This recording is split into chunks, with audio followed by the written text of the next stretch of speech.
What's up, everybody? We are back. We got a little update video for you guys. As you can see, we're in a different spot. This is my parents' house. I got the car here while I'm figuring out some living situations. I've got a lot of stuff tore off the car. I was kind of a little impatient,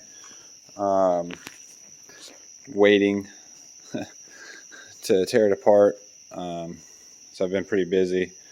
I'm about to untorque the head and see what it looks like underneath of there. So far, as you can tell, let me go in this way. We have a massive hole in the block. I was hoping that it could possibly be welded up.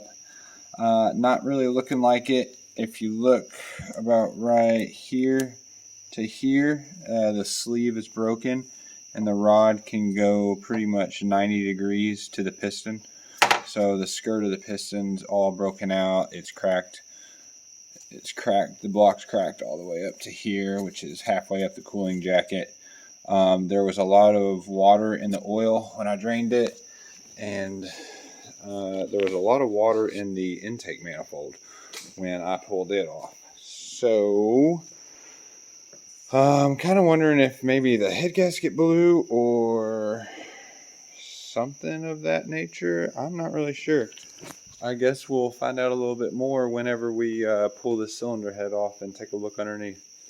So I'm going to set y'all up, and we're just going to take this thing off real quick.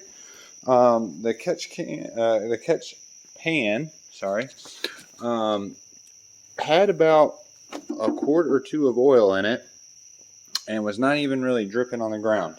So that, unfortunately, worked very well. I say unfortunate because this is an unfortunate situation. You know, you make these and design these to hold all the fluids in the case of an emergency, and you never hope you have that emergency. But when you do, you do. So, it is what it is. We got the cams out. Let's see. I didn't look at the journals. Yeah, all of the journals look really good. So yeah, there's no scoring there. So cams were happy, properly torqued, good oil.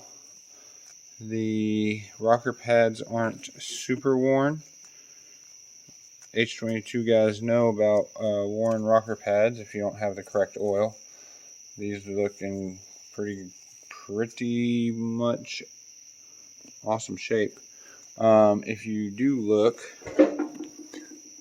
it looks like two of my LMAs are broken. It looks like this one sits lower. See how this sits really high? This sits lower. This sits high. This one down here sits low.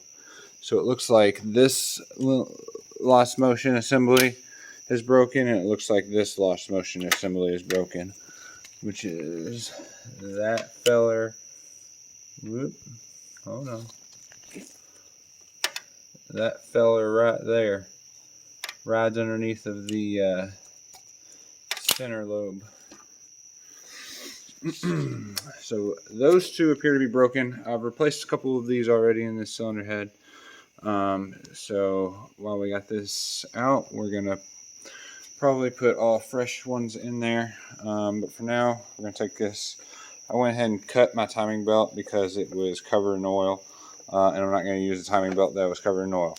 So we got that cut and out of the way just so I can get the head off easier. I got to pull these two tins off and rip this thing off here. So here we go.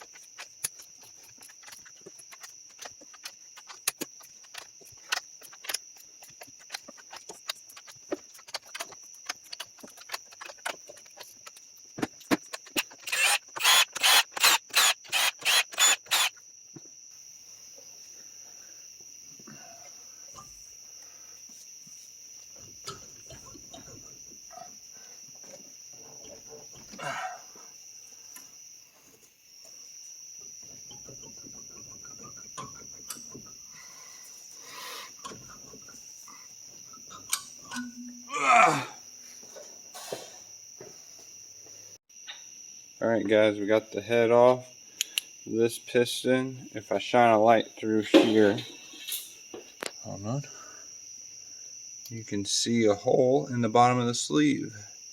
So that's no bueno. The valves have definitely smacked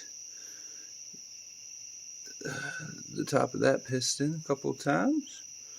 So we will see how bent those are.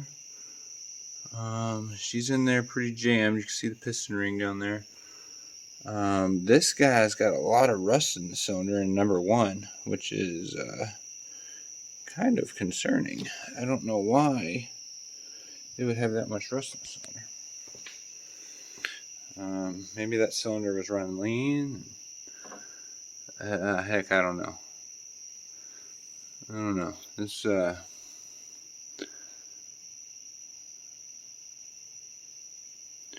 yeah, I'm just really not sure. I think that okay, so here's an idea.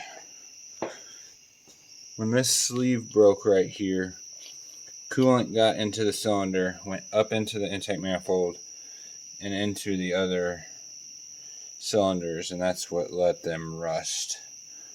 That's got to be what's going on there, because that's wild. That's wild.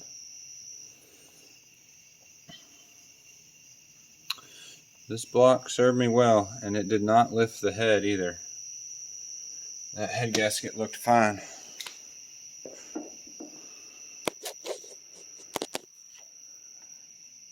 Hard to see on camera, but all the fire rings, the copper O-ring was sealed very well. I didn't copper head gasket spray this. Just torqued the cylinder head to 100 foot-pounds in a few different stages. So yeah, head should be pretty solid. I'm going to get all of the nuts and washers out of the head before I flip it over, and then we'll take a look at the bottom. So this should be number 2.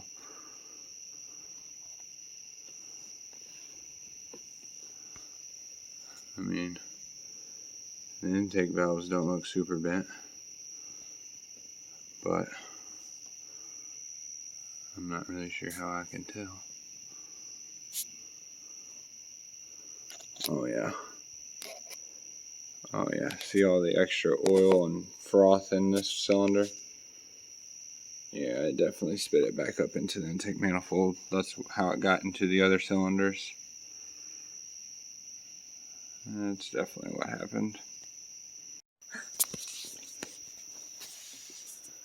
We're going to get this piston out before we go home.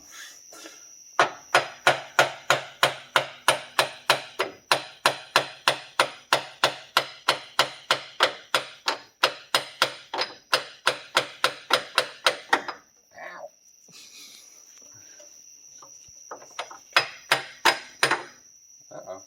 Oh, look. Oh, get off of there. There we go. Where did that pry bar go? She's so close. Mm-hmm.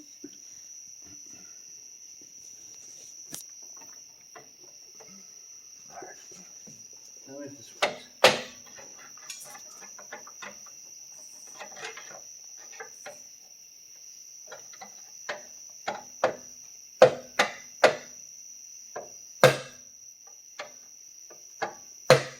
Oh yeah, it's moving.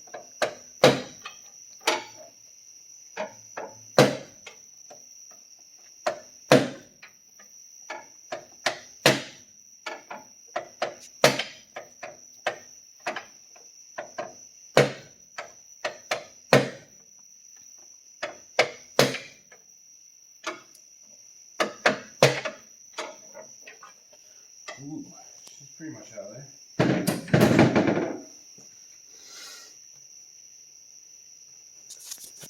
Come on. You're so close. Let's use the old pry bar method.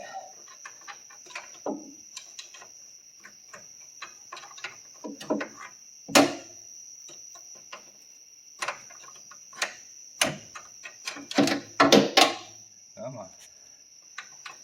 There we go.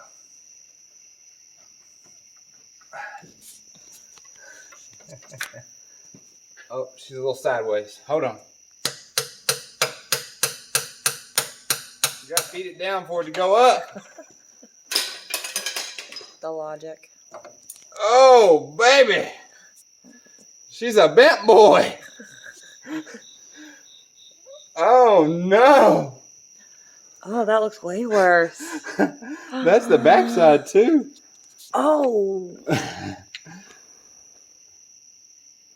I mean, I don't know what I thought it would look like, but that looks awful. Yeah, it looks awfully fucked. Oh. Well, good. There's a trophy. You can take that with you to trunk or treat. And with that, we're signing off.